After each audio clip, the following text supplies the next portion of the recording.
Oi, gente, tudo bem?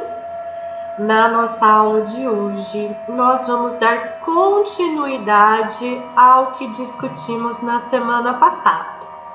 Na semana passada, nós conversamos como que os aprendizados sobre sexualidade, sobre gênero, aprendizados que envolvem concepções, atitudes, valores em torno da sexualidade e gênero, são construídos ao longo da vida, nesse processo de educação sexual, e mais especificamente como esses aprendizados se dão na infância.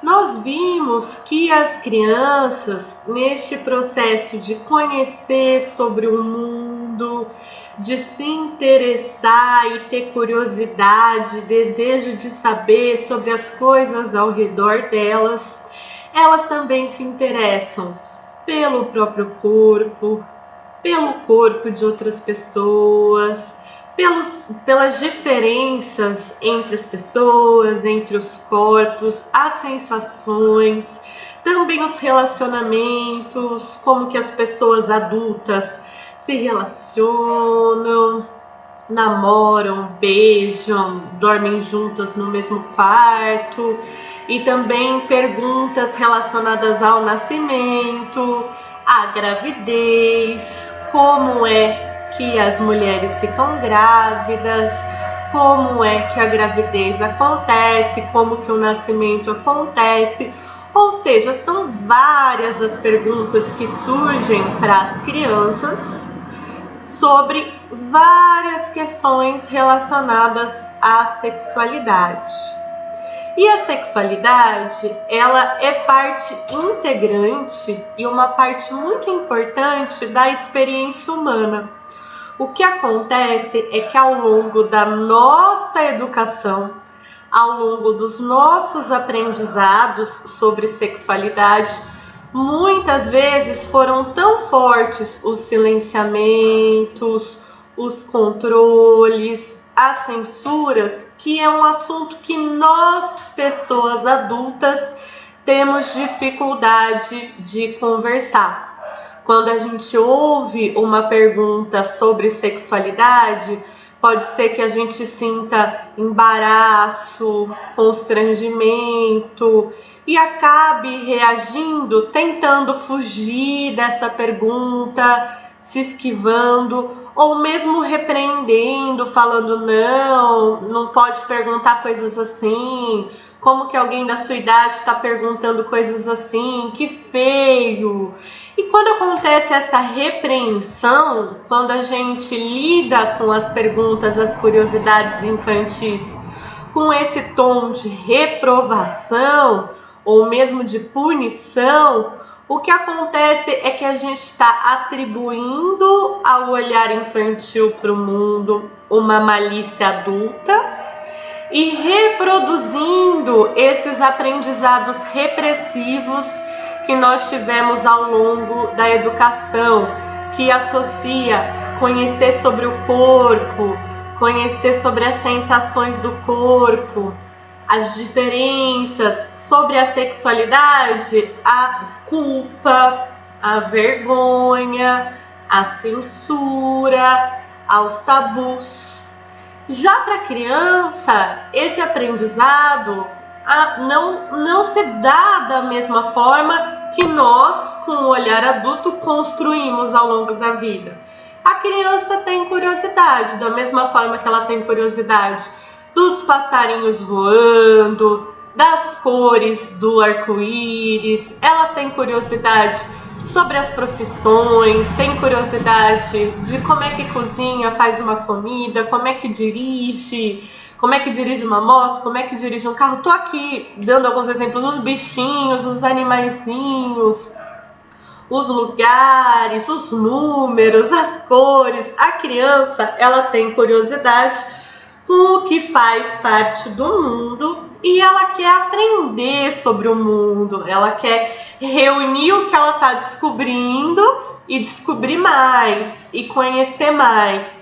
A sexualidade faz parte desse mundo que ela está aprendendo, faz parte desse mundo que ela está descobrindo. E quando a gente reage como se essas perguntas fossem erradas, como se essas perguntas fossem proibidas, o que a gente está fazendo é participando em um processo de educação sexual repressivo, em que perguntar sobre sexualidade para alguém, para uma pessoa adulta que é referência, que a criança confia, vai se tornando algo inibido, vai se tornando algo silenciado. E isso vai ter resultados, tanto em dificuldades de compreender e viver a sexualidade como um campo de cuidado, de saúde, de experiências positivas e prazerosas, de direitos, quanto no campo da prevenção e do enfrentamento às violências. Quando uma criança não pode falar sobre sexualidade, ela está mais vulnerável, tanto em termos de reconhecer que uma violência pode estar acontecendo, quanto de saber que caso uma violência esteja ou possa estar acontecendo, é importante contar para uma pessoa adulta que ela confia, uma pessoa adulta que vai poder ajudá-la. Nós vamos falar sobre isso ao longo da aula. Então, enquanto a nossa primeira aula de infância, nós focamos nos processos de aprendizado, nessa segunda aula de sexualidade na infância, nós vamos focar nos diálogos. Para isso eu vou dar alguns exemplos, mostrar alguns livrinhos, para a gente ir pensando juntos como que esse diálogo pode acontecer. Para começar a aula, eu queria dividir com vocês uma leitura que marcou bastante a minha formação. É um livro que está lá no AVA, chama Sexualidade e Infância. A organizadora deste livro e autora do capítulo que eu vou comentar aqui com vocês, que chama Diálogo sobre Sexualidade com as Crianças, é a Ana Cláudia Bortolozzi, que, além de minha grande amiga, ela foi minha orientadora quando eu cursei psicologia, no meu mestrado, no meu doutorado. Então ela é alguém que eu admiro muito, e esse livro sobre sexualidade e infância me marcou bastante. Então eu quero ler junto com vocês alguns trechinhos para a gente retomar o que conversamos na semana passada e entrar na parte desta aula que é o diálogo. Como abordar o tema sexualidade? Como responder às perguntas da criança? Como conversar com a criança sobre sexualidade e sobre gênero, ok? Como participar nesse processo de educação sexual, pensando numa construção da compreensão dos significados, atitudes e valores sobre a sexualidade mais positivos, mais ligados à saúde, ao cuidado, aos direitos e ao prazer, ok? Então vamos ver um trechinho. Este trechinho eu comentei com vocês na semana passada, quando a gente viu a música da Adriana Calcanhoto, que tinha várias perguntas do Gabriel, né? A música chama 8 anos. Vamos começar então com este trecho. A Ana Cláudia Bortolozzi, ela nos diz assim: toda criança é muito curiosa. Temos tendência a estimular essa curiosidade quando se trata de assuntos como a natureza, a língua, a história, etc. Mas não o fazemos quando se trata de sexualidade. Por quê? Por que a gente incentiva as perguntas da criança em vários campos, mas no de sexualidade a gente de alguma forma recua? Porque este é um assunto que inibe muitos adultos e que os adultos acham que seria melhor se fosse esquecido. Percebem que as nossas reações diante das dúvidas das crianças mostram menos sobre as crianças que estão desejando saber, desejando aprender, e mais sobre nós, mais sobre esses tabus acerca da sexualidade que foram sendo construídos ao longo da nossa vida, ao longo da nossa trajetória de educação sexual. Então, para a gente começar essa aula sobre como conversar com as crianças, é importante que nós, pessoas adultas que convivem com as crianças em termos profissionais, como psicólogos, como educadores e também em termos pessoais, na família, outras relações, outras ligações, que a gente perceba, olhando para si mesmo, como que foi o nosso processo de educação sexual e como que foi sendo construída essa ideia da sexualidade como um assunto evitado, um assunto proibido, um assunto silenciado. Vamos continuar lendo o que a Ana Cláudia nos diz? Ela diz assim: questões como o nascimento dos bebês, as diferenças entre meninos e meninas, as sensações provocadas pelo toque nos genitais, ou fatos como o namoro do irmão mais velho e o beijo visto na novela, chamam a atenção da criança, que se sente instigada a procurar respostas para suas questões. Então ela está lá, observando as situações que ela vive, observando o contexto e as relações ao redor, e curiosidades surgem, né? Várias perguntas surgem. E quando a questão é sexualidade e gênero, a gente tem uma dificuldade maior. Mas vamos pensar da perspectiva da criança, desse desejo de aprender, esse desejo de conhecer, esse interesse em saber mais. Isso é bastante positivo, né? A Ana Cláudia, ela nos diz assim: nas primeiras perguntas, a criança não busca grandes detalhes, e sim respostas simples, imediatas, diretas e, se possível, verdadeiras. Então, às vezes a gente pensa que para conversar sobre sexualidade com a criança precisa reunir várias informações, fazer um preparo minucioso, consultar ali uma enciclopédia. Na verdade, isso também vem da nossa dificuldade, da nossa resistência. Quando uma criança pergunta, o importante é que ela vá sentindo essa confiança de que ela pode perguntar. Então, se a gente dá resposta simples, numa linguagem acessível, isso é o mais importante, isso é o mais positivo. Vamos continuar lendo o que a autora nos diz. Ela quer saber sobre o tema, como gostaria de saber sobre qualquer outro assunto, principalmente se estiver diante de alguma situação que desperte nela maior curiosidade. Uma parente grávida, cenas vistas em filmes ou na televisão, narrativas de fábulas e histórias, etc., podem levar a questões feitas pela criança sem considerar o possível embaraço que representam para o adulto. Quando a criança começa a fazer essas perguntas, ela ainda não entende que esse é um tema que gera constrangimento. Eu lembro quando eu era criança e a minha família estava assistindo um programa que passava no domingo, né? Não sei se vocês chegaram a conhecer, que era a banheira do Gugu.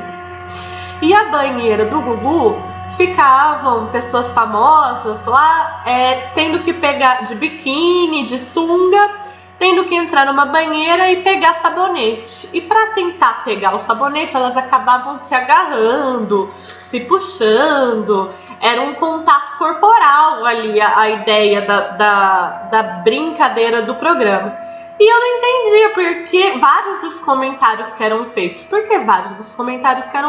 tinham algum teor sexual, de provocação, de quem tocou em quem agarrou quem. E eu lembro de fazer pergunta diante da banheira do Gugu. E eu lembro da expressão de susto da minha avó quando eu fiz uma pergunta assim. Eu não entendi porquê, eu não entendi o motivo, mas eu entendi que eu não deveria mais perguntar. Não sei se vocês têm lembranças assim, mas acaba sendo esse o aprendizado. Não tocar naqueles assuntos, não perguntar e silenciando o desejo de aprender naquele sentido. Se a resposta for dada também sem embaraço, né, imaginando que a gente se prepare, olhe para a nossa história e perceba que as curiosidades sobre sexualidade e gênero são curiosidades, desejos de aprender que a gente pode responder.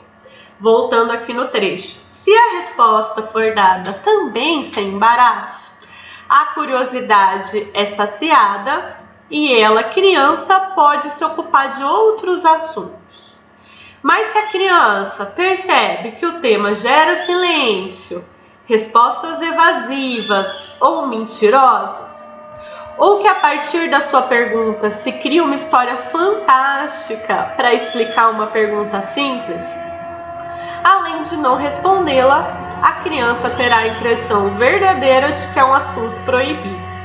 Isso acontece bastante, né? Quando a gente fala, ai, a cegonha vem trazer, ai, planta uma sementinha na barriga, ai, vem embrulhadinho no repolho.